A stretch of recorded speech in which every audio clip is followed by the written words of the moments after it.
Hello friend, स्वागत है आपका सोल्व एनसीईआरटी में। मैं राहुल आप लोग का बहुत बहुत स्वागत करता हूं। दोस्तों आज हम फिर आपके सामने आए हैं।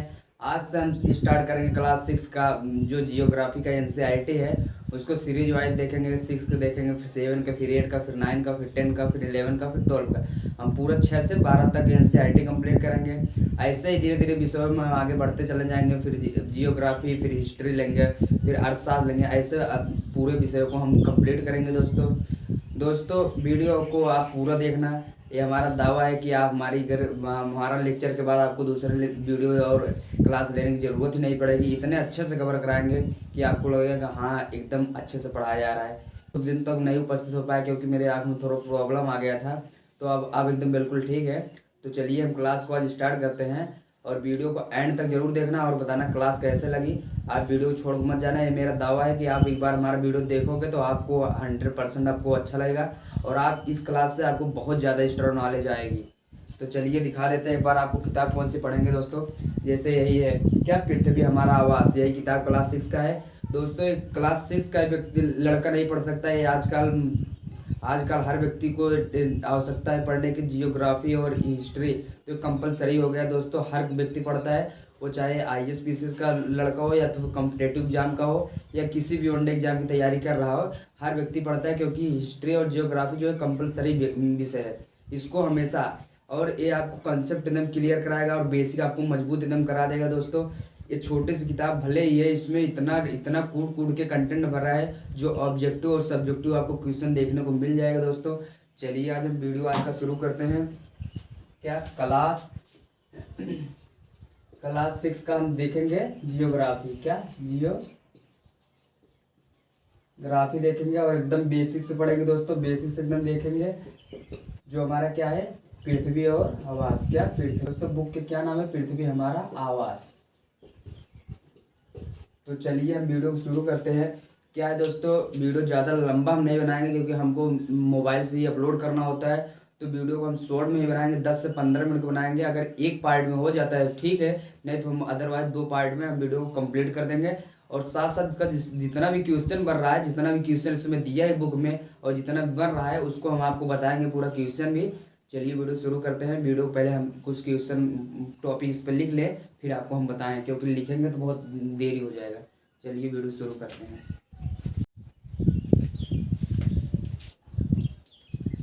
तो आइए दोस्तों हम वीडियो को शुरू करते हैं। चलिए देखते हैं। पहले जैसे दिया है, पहला पूर्णिमा।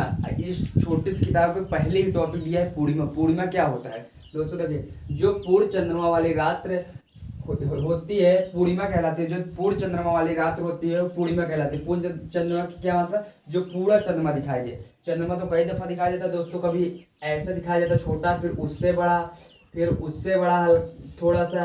तो चंद्रमा कई भागों में दिखाई देता है। जो पूरा जब पूरा दिखाई दे उसे पूर्ण चंद्रमा वाली रात कहते हैं। पूर्ण चंद्रमा वाली रात को पूर्णिमा ही कहते हैं। क्या, पूर्ण चंद्रमा वाली रात को पूर्णिमा ही कहते हैं।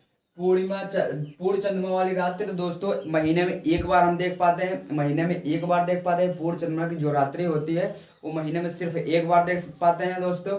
उसके बाद क्या हो जाती है, छिप जाता है, फिर थोड़ा थोड़ा निकलने लगता है। तो दोस्तों पूर्णिमा, जो पूर्ण चंद्रमा वाली रात को ही पूर्णिमा कहते हैं। पूर्ण चंद्रमा वाली रात को ही पूर्णिमा कहते हैं। पूर्ण चंद्रमा वाली रात को महीने में एक बार देख पाते हैं। फिर आते हैं दोस्तों अमावस्या। अमावस्या क्या होता है, 15 दिन के बाद जब आप इसे नहीं देख पाते। 15 दिन के बाद अमावस्या क्या होता है दोस्तों, 15 दिन के बाद जब आप इसे नहीं देख पाते हैं, जब पूरा चंद्रमा को नहीं देख पाते हैं, छिप जाता है, तो उसे क्या कहते हैं, अमावस्या कहते हैं या नए चंद्रमा की रात्रि कहते हैं। नए चंद्रमा की रात्रि कहते हैं दोस्तों। इसका कहने का सिंपल सी मतलब है, जब देखो हम अपना बेसिक अपनी शब्दावली में समझा रहे हैं, किताब की शब्दावली हम अपने बता रहे हैं। पूर्णिमा क्या होता है, पूर्णिमा वो होता है जो पूर्ण चंद्रमा वाली रात है। जब पूरा चंद्रमा दिखाई दे तो उसे पूर्णिमा कहेंगे।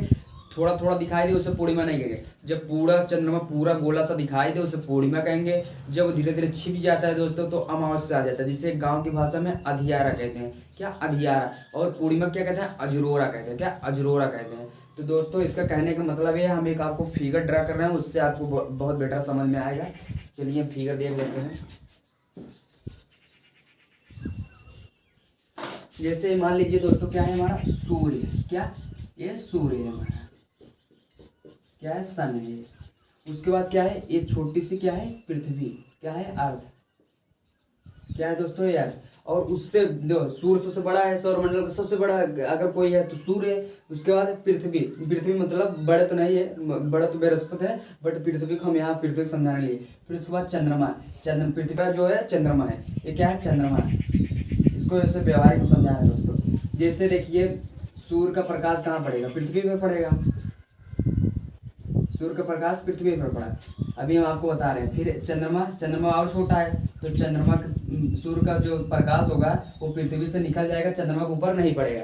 देखिए कहने का ये मतलब है सूर्य का प्रकाश जब इस पर पड़ा तो दोस्तों क्या हो गया? ये पृथ्वी पर पड़ा। चंद्रमा जब अंदर है तो अंदर की स्थिति क्या हो जाएगी? अमावस्या। क्या? अमावस्या। अगर दोस्तों अगर बाहर निकल आए चंद्रमा, तो इस पे प्रकाश पड़ने लगा। जब प्रकाश पड़ेगा तो अजरोरा, तो क्या कह देंगे? पूर्णिमा। क्या? पूर्णिमा की स्थिति हो जाएगी, और ये भी पूर्णिमा। कहने का मतलब ये है दोस्तों सिंपल से, अगर सूर्य का प्रकाश अगर पृथ्वी से गुजरे तो पृथ्वी से होकर जब चंद्रमा पर पड़ जाए तो पूर्णिमा, चंद्रमा पर नहीं पड़े, चंद्रमा छिपा रहे, प्रकाश अंधेरा में रहे, तो क्या हो जाएगा? अमावस्या। साफ से शब्दावली में एक लाइन में आपको बताना है, जब सूर्य का प्रकाश चंद्रमा पर पड़ता है तो पूर्णिमा होता है, जब सूर्य का प्रकाश चंद्रमा पर नहीं पड़ता तो अमावस्या होता है, वो अमावस्या होता है। चलिए दोस्तों, हमको उम्मीद है आपको बहुत बेटर समझ में आया होगा। चलिए उससे आगे हम देखते हैं। उससे आगे का खगोलीय पिंड आपको समझाने की कोशिश की जा रही है। खगोलीय पिंड क्या होता है? सूर्य, चंद्रमा तथा वे सभी वस्तुएं। क्या? वे सभी वस्तुएं।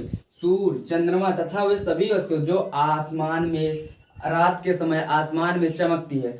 सूर्य, चंद्रमा तथा वे सभी वस्तुएं जो रात के समय आसमान में चमकती हैं, खगोलीय पिंड कहलाते हैं। क्या?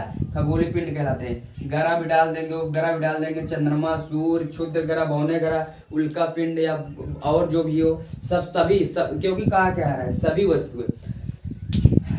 इसका भी व्यवहारिक मतलब, जब आप रात में सोने लगे तो आप देखे आसमान में जो जितने भी चमकती हुई वस्तुएं दिखाई दे, जितनी भी चमकती हुई वस्तुएं दिखाई दे, वो सब क्या है? खगोलीय पिंड है। क्या? खगोलीय पिंड। इतना व्यवहारिक दोस्तों, इतना व्यवहारिक समझिए आपको कभी दोबारा पढ़ने की जरूरत ही नहीं पड़े। हमारे लेक्चर के बाद आपको हम एकदम गाँव की भाषा में और एकदम अच्छे से बता रहे हैं। खगोलीय पिंड क्या है? जब आप रात में सोने लगे तो आसमान में लिखिए जितनी भी वस्तुएं दिखाई दे, जो चमकते हुए दिखाई दे, उसे क्या कहते हैं? खगोलीय पिंड कहते हैं। क्या? खगोलीय पिंड कहते हैं। तो शायद आपको समझ में आया होगा। चलिए दोस्तों, इसको आगे मैटर देखते हैं। आइए दोस्तों, पूर्णिमा, अमावस्या और हमने खगोलीय पिंड जाना। उसके बाद हम जानते हैं तारा को समझाने की कोशिश की जा रही है दोस्तों। चलिए हम देखते हैं। जैसे तारा, कुछ खगोलीय पिंड बड़े आकार के होते हैं, कुछ खगोलीय पिंड क्या होते हैं? बड़े आकार के होते हैं और गैसों से भरे होते हैं, और उनका खुद का प्रकाश एवं उष्मा होता है, और वो बड़ी मात्रा में उत्सर्जित करते हैं, एक दूसरे को देते हैं। तो सिंपल सी परिभाषा, कुछ खगोलीय पिंड बड़े आकार के होते हैं, कुछ खगोलीय पिंड बड़े आकार के होते हैं, और वो गर्म होते हैं और गैसों के बने होते हैं। इनके पास अपनी खुद की प्रकाश एवं उष्मा होती है जो बड़ी मात्रा में उत्सर्जित करते हैं। उसे क्या कहते हैं? तारा कहते हैं। उसे क्या कहते हैं? तारा कहते हैं दोस्तों। सिंपल सी परिभाषा, कुछ खगोलीय पिंड बड़े आकार के होते हैं, उनमें खुद की प्रकाश एवं उष्मा होती है और बड़ी मात्रा में दूसरों को उत्सर्जित करते हैं, उसे क्या कहते हैं? तारा कहते हैं। जैसे ले लीजिए, सूर्य एक तारा है। सूर्य क्या है? एक तारा है। सूर्य के पास खुद की उष्मा एवं प्रकाश है, तभी तो अन्य ग्रहों को प्रकाशित करता है। पृथ्वी के पास उसकी प्रकाश है नहीं, सूर्य से ही प्रकाश से प्रकाशित होती है। तो इसको तो बहुत बेटर समझ में आएगा दोस्तों। तारा, कुछ खगोलीय पिंड बड़े आकार के होते हैं और गैसों के बने होते हैं, और उसमें खुद की प्रकाश एवं उष्मा होती है, और बड़ी मात्रा में एक दूसरे को उत्सर्जित करते हैं, तो उसे क्या कहते हैं? तारा कहते हैं। सूर्य एक तारा के उदाहरण में ले लीजिए, सूर्य एक तारा है।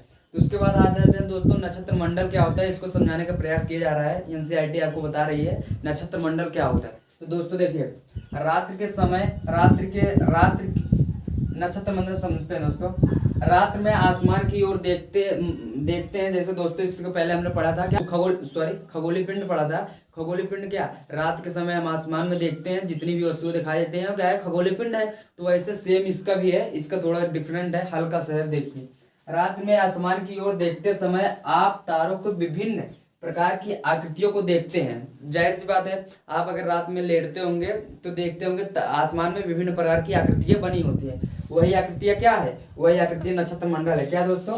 वही आकृति क्या है, नक्षत्र मंडल है, नक्षत्र मंडल कहलाते हैं। अर्सा मेजर एवं बिग बियर, ये दो नक्षत्र मंडल का नाम बताया गया है दोस्तों, अर्सा मेजर और बिग बियर। इसी प्रकार का एक नक्षत्र मंडल है ये अर्सा मेजर और बिग बियर, इसी प्रकार का एक नक्षत्र मंडल है ये दोस्तों। नक्षत्र मंडल दो हैं, अर्सा मेजर या बिग बियर। तो उसके बाद बहुत आसान, अगर आपको देखना हो कि नक्षत्र मंडल आखिर में होता क्या है, तो अगर आपको देखना है तो बड़ी बड़ी बड़ी आसानी से समझ में आने वाला क्या, सप्तऋषि। क्या सप्तऋषि, क्या दोस्तों, सप्तऋषि बहुत अच्छे से दिखाई देता है। सप्तऋषि, सप्तऋषि क्या होता है दोस्तों, सप्त मतलब क्या होता है, सप्त मतलब सात होता है दोस्तों। ऋषि मतलब क्या होता है, क्या होता है, संत, सात संतों वाला समूह। अभी कभी आप देखोगे आसमान में, जब आप देखोगे तो सात ऋषियों का एक समूह होता है, वो आपको हम दिखाते हैं, ऐसे बना होता है।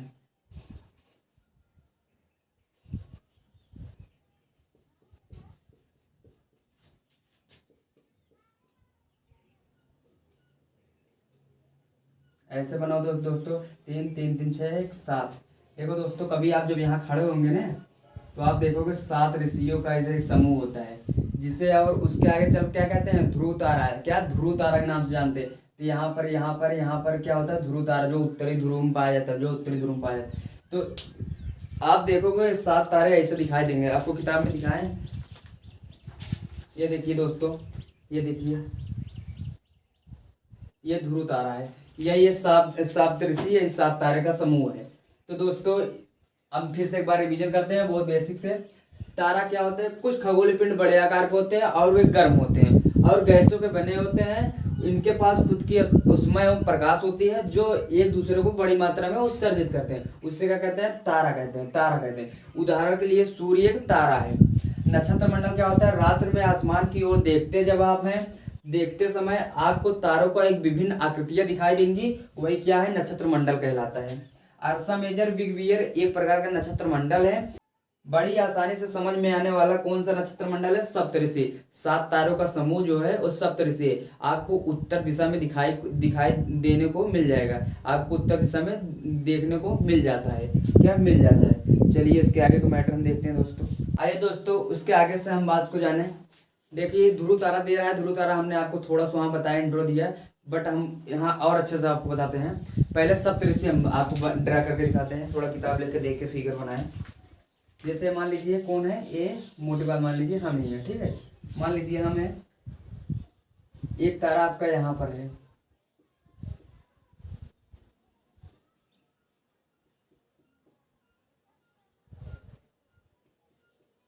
ठीक है दोस्तों, और यहाँ से हम इसे देख रहे हैं, यहाँ एक तारा, यहाँ एक तारा और यहाँ।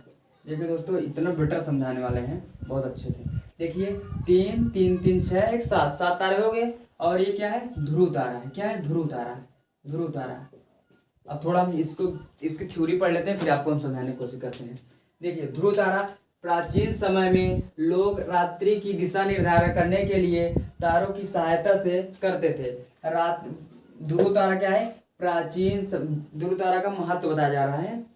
प्राचीन समय में लोग रात्रि में दिशा का निर्धारण तारों की सहायता से करते थे। उत्तरी तारा उत्तर दिशा को बतलाता है, उत्तरी तारा जो है उत्तर दिशा को बताता है, ठीक है। इसे ध्रुव तारा भी कहा जाता है, या उत्तरी तारा कहा जाता है। या आसमान, सॉरी दोस्तों यहाँ आसमान होना चाहिए,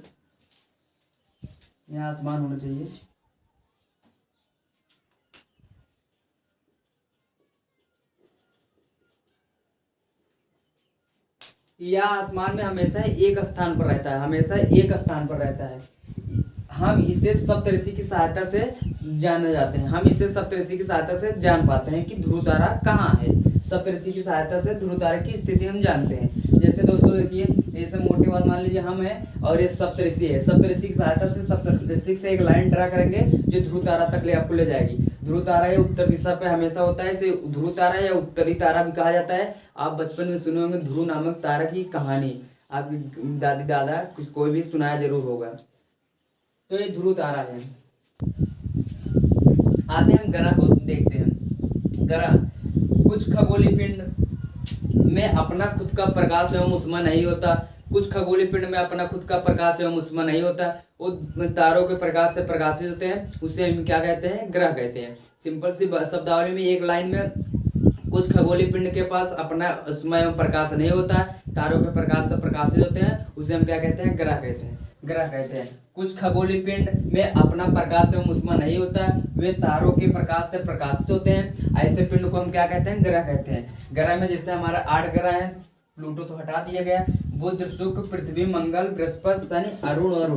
दोस्तों कल इसमें हम और डिटेल से पढ़ेंगे ग्रह के बारे में, पूरा इतना इनका घूर्णन कितना है, परिक्रमण कितना है, इसको हम कल डिटेल में देखेंगे। और सारे ग्रह के नाम भी देखेंगे, क्या किसमें छल्ले पाए जाते हैं या कुछ भी, हम कल इसको और डिटेल से देखेंगे। तो आज हम यही क्लास को रोकते हैं। इससे पहले हम एक बार पूरे जितना दिए उसका एक समरी कर आपको रिवीजन कर दे दें। पहले दोस्तों हम जाने हैं पूर्णिमा को, क्या पूर्णिमा पहले जाने हैं, फिर अमावस्या, फिर हमने क्या जाना, खगोलीय पिंड, फिर हमने क्या जाना, नक्षत्र मंडल, फिर तारों की ध्रुव तारा की मतलब महत्व को बताया जा रहा है। फिर उसके बाद हमने जाना क्या, ग्रह। देखिए दोस्तों, पूर्णिमा क्या है, पूर्ण चंद्र नवरात्रि को पूर्णिमा कहते हैं। हमको दिखाई दे पूरा तो उसे पूर्णिमा कहेंगे। जब चंद्रमा छिप जाए तो उसे क्या कहते हैं, अमावस्या। जब चंद्रमा पर प्रकाश नहीं पड़े तो अमावस्या। खगोलीय पिंड क्या होता है, आप रात में आकाश में देखेंगे, अंतरिक्ष में देखेंगे, जितनी भी वस्तुएं दिखाई देती हैं वो क्या है, खगोलीय पिंड है। ग्रह, क्षुद्र ग्रह, उपग्रह, खगोलीय पिंड, भवन ग्रह सब कह लीजिए तो क्या है, खगोलीय पिंड है। और नक्षत्र मंडल क्या है दोस्तों, रात के समय आसमान में देखते हुए विभिन्न प्रकार की जो आकृतियां बनाई जाती है उसे नक्षत्र मंडल कहते हैं। नक्षत्र मंडल दो नक्षत्र मंडल का अर्सा मेजर, बिग बियर नक्षत्र मंडल एक प्रकार का नक्षत्र मंडल है। और जो सप्तऋषि है वो नक्षत्र नक्षत्र मंडल आसानी से एकदम समझ में आने वाला, जानने वाला कौन है, सप्तऋषि है। सप्तऋषि अर्सा मेजर का ही भाग है। सप्तऋषि जो है एक अर्सा मेजर बड़ा सा है, उसका भाग क्या है, नक्षत्र मंडल, जो कि वो भी नक्षत्र मंडल कहलाता है। और ग्रह क्या दोस्तों, ग्रह वे खगोलीय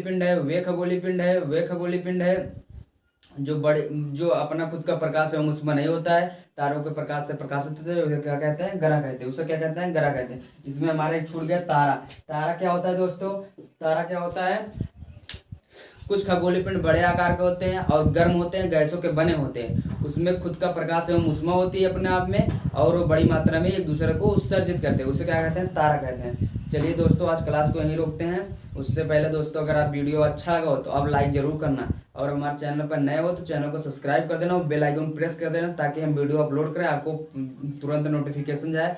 दोस्तों अभी हम मानते हैं थोड़ा बोलने में हिचकिचाहट हो रही, क्योंकि हम पहली बार कैमरे सामने बोल रहे हैं। इसके पहले मैंने ऑफलाइन क्लास लिया है, कोचिंग भी खोले थे, उसमें पढ़ाए हैं बच्चों को, बट यहाँ पहली बार कैमरे सामने थोड़ा डर सा ऐसा है। बट आप साथ बना रहिए, पूरी ताकत से हम पढ़ाएंगे आपको, एक छोटी बिंदु पर फोकस भी करेंगे ताकि आपको समझ में आए। चलिए इसी के साथ मिलते हैं नेक्स्ट वीडियो में, और इसका पार्ट जब दूसरा हम वीडियो अपलोड करेंगे, चैनल को सब्सक्राइब कर रहे होगा और नोटिफिकेशन दबाए रहना, आपको जरूर मिलेगा। और बहुत जल्द हम इसमें कदम आगे बढ़ते चले जाएंगे। तब तक के लिए जय हिंद दोस्तों। चलिए वीडियो को